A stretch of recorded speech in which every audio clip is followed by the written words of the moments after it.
মুসলিম শরীফের বর্ণনা ৭১২৮ নম্বর হাদিস, ইসলামিক ফাউন্ডেশনের সিরিয়াল অনুযায়ী এই হাদিসের মধ্যে আসছে,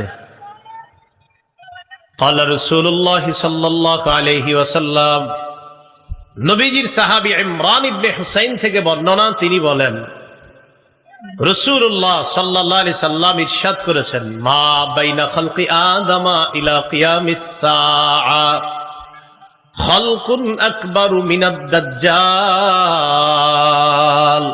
আল্লাহ নবী বলেন, আদম নবীর সৃষ্টি করার পর থেকে কিয়ামত পর্যন্ত দাজ্জালের চাইতে ভয়ঙ্কর এমন সৃষ্টি আর দুনিয়ার মধ্যে হবে না।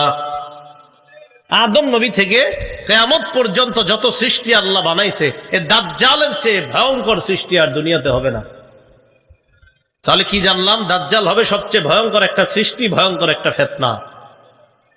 দাজ্জালের ব্যাপারে আরেকটা জিনিস মনে রাখবো, দাজ্জালের দুই চোখের মাঝখানে কপালের এই জায়গায় লেখা থাকবে কাফের। বলেন কি লেখা থাকবে? কাফের।